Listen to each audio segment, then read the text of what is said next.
Welcome to the Real Story with Adam and Sherry. I'm Adam Hamalian, And I'm Sherry Hutchens. and this is where we talk about all things real estate, mainly for our clients, some for our colleagues, and really just because we like talking with each other. All right, Sherry, what's up on the market alert this week? Well, I think we're having our annual Memorial Day / graduation season slowdown. Feels a little bit like that to me. How about you?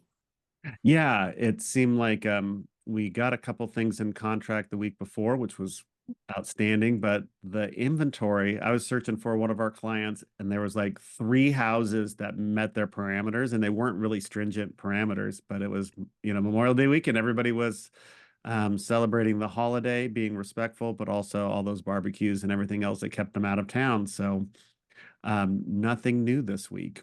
Nothing new this week. What Yeah. barbecues? I'm sorry. What barbecues? Barbecues. I know I didn't have a barbecue this I this didn't year. have a barbecue either, but sounds like a good idea. Maybe Uh, later in the summer. In theory. Yes. Well, we have a guest this week I'm really excited about. Sam Salem is a longtime title and escrow professional. I think he told us 27 years that he's been doing this. And so, Sam, welcome to The Real Story with Adam and Sherry. Hi, guys. Thanks for having me. Appreciate Of, being on. of Hey, Sam. course. Of course. So, title and escrow is obviously integral to every real estate transaction. And I think that both for clients and actually some agents, they don't really fully understand title and escrow and kind of the role it plays. So we're hoping that Sam, you'll share a little bit with us about that. But before we do, I'm just wondering if you could just share a little bit about how you got into title and escrow and maybe what you were doing before you got into the real estate industry at all. Sure. I started out, my first line of work was owning a delicatessen out of high school. Family was in the business, and my options were college or we'll co-sign a loan, you can get your own shop. So I got my own shop and did that for 10 years with three Wow. different delis and three different locations. Upon selling the last one, took a little bit of a break and was working with a buddy who owned a gym. And one of the people that worked there said, "Hey, listen, my mom's looking for a sales rep for her office at Old Republic Title Company, and I want the job, but they won't hire family. But I think you'd be great at this. You should go check it out." I knew Cool. nothing about title, and her mom actually helped me create my resume because I've never had one because I worked for myself. So she Right. created the perfect resume to me so that I could get this job. And I interviewed and got it and thought I would do that until I possibly bought another shop. And here I am 27 years later. Yeah, amazing. That's quite the tenure. I mean, I don't think we see people in the real estate business always have that kind of longevity because you got to go through all the market cycles, and sometimes people get they get fidgety and they got to go find something else. Sure. Um, so thinking about title and escrow. So here in Northern California, typically the title company is actually doing both things, title, insurance, and escrow. Can you tell us a little bit about those, how they're distinct and what buyers should know about that? Sure. Yeah, so two facets to our business. The escrow part first. We are basically a third neutral party to every real estate transaction, as well as refinance transactions. We are a clearinghouse that basically takes instructions from all parties, new lender, old lender, buyer, seller, real estate agents. And upon all of those instructions and all of the paperwork coming into us, we compile all that information, make sure everybody's aware of what's going on, and once everybody's in full agreement and everything has been completely done, we will record that information at the county records, then forwarding proceeds to the seller if there are proceeds, letting the buyer know that they are legally the owners of that property, disperse everybody their monies, close escrow. And, and everybody's Yeah, happy. Yeah. yeah. Everybody's Yeah. happy when escrow closes, for sure. Yeah. For sure. It's so professional. It's so different than the way Adam just explains it to our clients. Well, I explain it like a 12-year-old boy because at my heart I haven't really matured past that. I usually talk about having trading baseball cards, and I grew up in the East Bay, Oakland. I was a huge A's fan, And I used to like Reggie Jackson, but then I became a Ricky Henderson fan, partially because Reggie went to New York, but then of course Ricky went to New York and every place else. So who knows? But I wanted a Ricky card and I had a Reggie card, so I went to go trade my my Reggie card with my friend who had Ricky, and we both like passed it over to each other, but we wouldn't let go of the card because we didn't trust each other. I mean, we played together every day, but you don't even trust your best friend when you're doing this sort of stuff. So we invited, hey Sam, come on over here, and we give it to Sam, and then Sam would give us the right card. So you sounded way more professional than, probably that card got put onto a bike spoke 10 minutes later. Who knows? Idea is exactly the same. Right, exactly. Yeah. Yeah. So, but then, but you also wear the hat of a title professional. Tell us a little bit, what does the role of the title person then do? Right. So as a title insurance company, we do research on the property that you're looking to buy. We look at from the history of that property being in existence and created into the lot that it is. And research all old loans, any liens, anything against that property. And what you're buying insurance for is to ensure that when you, as a buyer, get possession of this property, that you're getting free and clear title, that there is nothing encumbering that property that you're not aware of, or is it completely cleared out? So if there are any old loans, any liens, all of those things will get taken care of during the course of escrow. When you get it, all that will be on that property will be what you encumbered that on if you were happen to get a loan on your property and were fortunate enough to pay cash. Yeah. Yeah. And so that's what you're getting in title insurance for. And that's what we do as far as a preliminary title report and searching that. And then the real life experience of having a title insurance policy is to if any of those things were missed during the course of time, you have insurance to cover the fact that something might still be lingering or floating out there. Real life example is the storm comes, blows down the fence. You and your neighbor have always been amicable and you still are. Insurance says, your regular homeowner's insurance says they'll go ahead and pay for a new fence. But your neighbor says, hey, listen, I never said anything before, but now that we're putting it up, I believe it should be like 4 more feet over this way. And I want my land now that we're putting up a new fence. Well, that would be something you would go to title insurance company and say, I'd like to file a claim. Title will do the research, determine where that property line should or could have been, or should be if it isn't where it was. And then somehow we'll negotiate some settlement between the two neighbors, maybe some reimbursement for the amount of land the person may have lost or gained. So there are some real life experiences that are above and beyond an old deed that may have been missed 75 or 100 years ago. Yeah.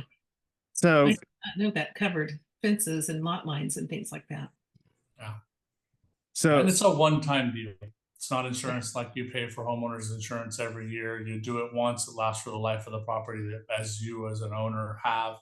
And any of those things that may come up. That, for instance, an in-law unit that might have been put up in the backyard that maybe wasn't permitted, and then you go to remodel the house, inspector comes and says, hey, you got a unit back there, we don't show that in our records. Again, that's something you go back to title and say, hey, listen, when I bought this, I didn't know it wasn't permitted. Similarly, they would, do their investigatory research and find out if there's something going on there that, needs to be reimbursed or otherwise. Well, it's interesting because Gus Kramer, our current county assessor, he's got a whole system where he's got his crews looking through Google aerial maps to see if you're ever actually building anything. Do you ever end up working with Gus and his team about any of this? Yeah, they don't reach out to us. We typically are finding that after the fact, and that's when a claim might come up, unfortunately. So yeah, they're not checking in with us to see if we have anything. So we typically, and this is also a little bit of a misconception, I think, for title companies, is you're insuring and we're insuring the land and the law. What's typically built on top of that property is not something that's usually part of public records as far as something we can search. And that's why we wouldn't know if that in-law unit was there and or permitted, but it is something that gets covered by insurance as part of your policy. So interesting. It's something that we just offers a courtesy as part of our policy, but isn't necessarily something we do research on prior to find out if there is something there or not. Yeah. Mm-hmm. So I have a question. we know that you're not handling the escrow hands-on. You have people who do that. You're not a title officer. You're not researching records. What do you do during the day? Tell us about your day. Got it. So for the majority of my 27 years, I was a sales executive, meaning I would go out and try to procure business to our office Mhm, and get escrows and title insurance sold. mhm. And I did that with the effort of reaching out to the real estate agents and the mortgage brokers that help direct the business to the title Mhm. company. Okay. Yeah. And you recently got a promotion. And recently I got promoted to sales manager. Now it's my job to ensure that everybody underneath me, the 13 reps that are doing what I used to do, are doing that and doing it well, helping them learn and grow, helping them understand how to be better salespeople and provide service to our clients and our prospects to try to ensure more business comes to us. Wow, that's a big territory. I didn't realize there were 13 reps. That's a Yeah. lot. Yeah. Is that most of the East Bay or? That's Contra Costa. Oh, just Contra Costa. Yeah. Just Contra Okay. Costa. Yeah. Wow. All right. Yeah, I had your team helped me out. Uh, like I think it was 2 years ago. We discovered that my neighbor had refinanced their loan and it showed up on my property. Like it was I can't remember exactly the details, but your crew helped me figure it out. But do you find, because it wasn't malicious, it was like somebody Yeah. had written the wrong APN number down at something. Right. And like, do you find that is that part of the mistakes that your crew finds? Absolutely, absolutely, and those are usually easily fixable. But sometimes we'll go with a property lender, and for that matter, I did the same thing when helping my dad put his property into his trust. I had made the similar mistake and recorded it, and one digit was off, and I basically put the next door neighbor's property into my dad's trust. It And was the county, you. right, and the county recognized it. I think in recent years, the county is double checking those things more regularly than they used to. Yeah. And they recognized that that had happened, let us know. And I'm sure also let them know Yeah. that that had happened and said, you don't have a legal right to put that property into your trust. But yes, it can be as simple as, just a typo on a deed that gets recorded, that property gets attached. It's not legally binding. Yeah. And there's nothing that can happen to them, but it does need to be cleared up. If they were going to sell it, I would have to do something to show that Yeah. that was a mistake, and which we rectified right away and took care of. Yeah. But yes, yeah, you do see that happen a little more than not. Yeah. Well, the last thing I'll mention, because it was the same property that my parents bought when I was a kid, when I was one, and they still own it. And they paid their first was with the Oakland Municipal Credit Union, which has since folded, but they had paid it off like in like 85 or something like that. And but because it was non-existent, even though it had been paid off, there was no way to what's the word I'm looking for? Reconveyance. To prove that reconveyance. was, if you don't have a reconveyance to prove that was. Yeah, right. That's what I was looking for. And so your team helped direct me to a national clearinghouse with somebody that, there's an office in Washington, D.C. that's their whole job is to help find documents that don't exist from companies that no longer exist. So got that rectified. Sam, you are an interesting guy because I actually first met you or was aware of you, not personally, from your side gig, which is kind of sometimes it seems like it's more than just a side gig. Blue Dog Events. My cousin had a 40th birthday party, and he decided to do a poker night as a fundraiser as part of his birthday party, and it was your company, Blue Dog Events. Can you tell us about Blue Dog Events and how did you get started doing that, and Sure. a little bit more? So I've always been an avid poker player. Dad had a regular game. That's where I learned.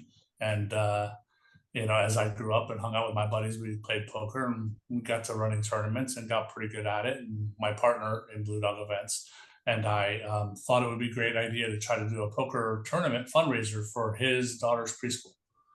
And so we did, and they raised more money in that one night with this fundraiser than they had with all their cookie sales and cookie dough sales and everything that the school had done as a fundraiser all year. Yeah. We were able to accomplish in one night. And, we did a couple more for other friends as favors. And as that happened, people said, hey, can you do one for my kids' rugby team? We're like, we do it kind of as a favor to people. They said, well, we'll pay you. So it wasn't even something that we intended on turning into a business. It kind of turned itself into a business. And we are now, this is year 20. Wow. All right. I know. I threw myself off. I mean, the first few years were pretty slow going because it was still mostly favors and help out. And we did this one because we know these people type thing. But yeah, now we run probably 120 to 150 events a year. Oh my goodness. Raising anywhere from $3 to $5 million for different nonprofits, charities, sports teams, you name it. We do stuff from the Golden State Warriors with the entire basketball team there to a little league team that's trying to get some money raised to send the kids to Cooperstown to be able to play in the World Series of baseball for Little League. So it's fun. Yeah. It's fun. Everybody look in the show notes. We'll put links in there to how you can learn more about Blue Dog events. Anything else, Sam, you like any part of your life you want to share with us? I mean, you're such an interesting guy, and being a parent, keeping all that going. Yeah.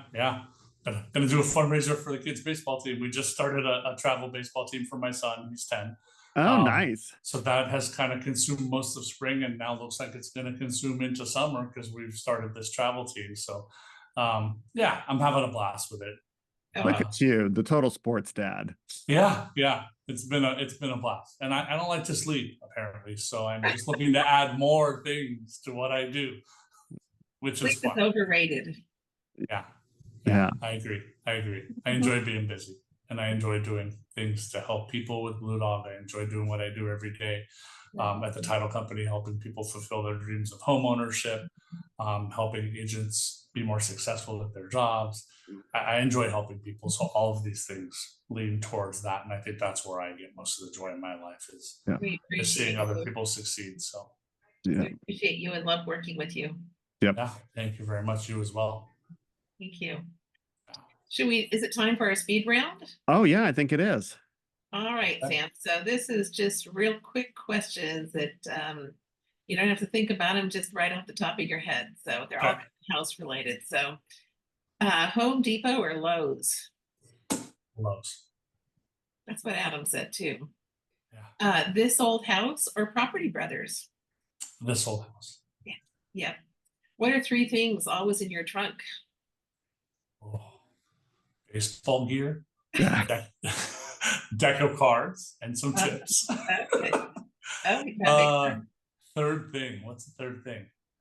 Speaker. There's always a speaker in my car. All right. Okay.